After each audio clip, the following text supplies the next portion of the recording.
Tout d'abord, je prévoyais de sortir une autre vidéo, mais j'ai découvert des choses lors de mes recherches qui vont, malheureusement, retarder sa sortie jusqu'à lundi prochain. Je promets qu'elle sera prête. Ce mystère est allemand. Pour la première fois, je peux briller grâce à mes compétences en langue maternelle. Abonnez-vous si vous aimez le contenu et essayons de percer ce mystère ensemble. Il existe environ 2000 tunnels datant de l'époque médiévale que l'on peut trouver partout en Europe. À ce jour, on ignore pourquoi ces tunnels existent et qui les a construits. En allemand, on les appelle Erdstall, ce qui signifie construction dans la terre, ici des tunnels.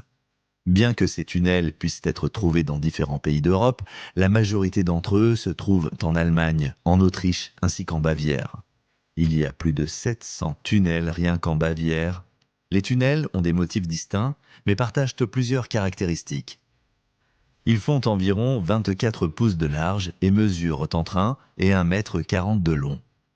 Certains tunnels ont un passage étroit menant à des niveaux plus profonds. Ce passage en particulier est impossible à traverser pour les personnes moins agiles ou en surpoids. Mais si vous franchissez ce passage étroit, vous découvrez plusieurs niveaux, différentes chambres et de nombreux tunnels secondaires. Le plus long de ces tunnels ne fait que 50 mètres de long. À la fin de la plupart des tunnels, il y a une grande pièce avec un banc taillé dans les murs.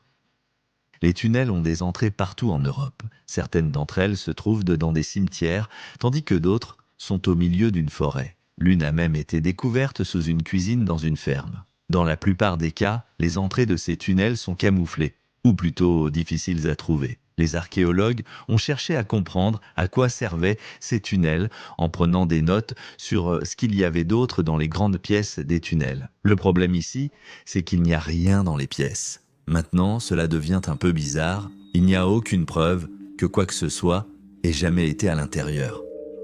Pour ajouter à cela, il n'y a aucune trace de roue pour un chariot de mine, ni même de restes humains, ou de déchets issus de la vie quotidienne. Il y a bien sûr quelques exceptions à cela. Il y a eu des tunnels où du charbon de bois a été retrouvé. Le charbon de bois a été daté entre 1950 et la fin du XIe siècle. Mais les dates exactes de la construction des tunnels restent inconnues. Il n'existe aucun document écrit concernant les tunnels Erdstall avant bien longtemps après leur construction. Les creuseurs n'ont laissé aucune trace écrite expliquant pourquoi ils ont construit ces tunnels. Une signification religieuse se cache-t-elle derrière ces tunnels? Eh bien, cela semble peu probable dans ce cas. À l'époque des tunnels, l'Autriche était assez chrétienne, donc les choses étaient assez fréquemment documentées. Si les tunnels avaient été construits par des chrétiens, il existerait probablement des documents à ce sujet. Une autre possibilité est que des personnes qui croyaient en autre chose utilisaient les tunnels comme cachette pour y faire leurs prières ou autre chose, mais rien ne permet de le prouver puisque aucune relique, icône ou artefact n'a été retrouvée dans les tunnels. Une autre théorie concerne l'utilisation des tunnels à des fins défensives. Dans le cas où des personnes viendraient de piller votre village, vous pourriez simplement vous cacher dans les tunnels et en ressortir une fois la menace passée. Certains éléments contredisent toutefois cette théorie. Les tunnels n'avaient aucune seule entrée, ce qui signifie que si vous vous réfugiez dans le tunnel, cela ne serait rien d'autre qu'une tombe très élaborée. En outre, l'oxygène était si rare dans ces tunnels qu'il était impossible d'y rester longtemps.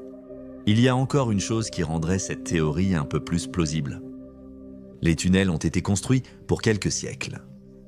Ils ont très probablement reconnu que les tunnels étaient plutôt inefficaces à des fins défensives et qu'il était essentiel de les construire. Certaines théories suggèrent que les tunnels servèrent de stockage, mais des éléments contredisent cette idée.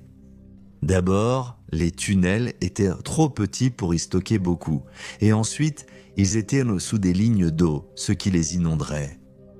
Il n'y a également aucune preuve d'exploitation minière dans les tunnels. En Bavière, il existe une et une seule institution au monde qui étudie tout le phénomène derrière les galeries souterraines. Situées à Baja, Neukirchen et Balbany, chacun peut accéder aux archives, aux musées et à la bibliothèque pour consulter tout ce qui a été réuni.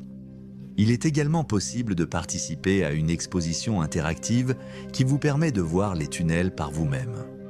Pour un usage académique, sur les Herztal, l'institution propose une littérature compilée utilisable pour vos études. L'intention de l'institution derrière cela est de permettre la communication entre elles et les personnes intéressées à en savoir plus ainsi qu'à découvrir la culture qui s'y rattache. Vous ne pouvez pas entrer seul dans les tunnels pour des raisons de sécurité et parce qu'ils appartiennent à quelqu'un. Voici les dates proposées pour l'exposition si cela vous intéresse. Merci d'avoir regardé, laissez une note, un abonnement et à la semaine prochaine.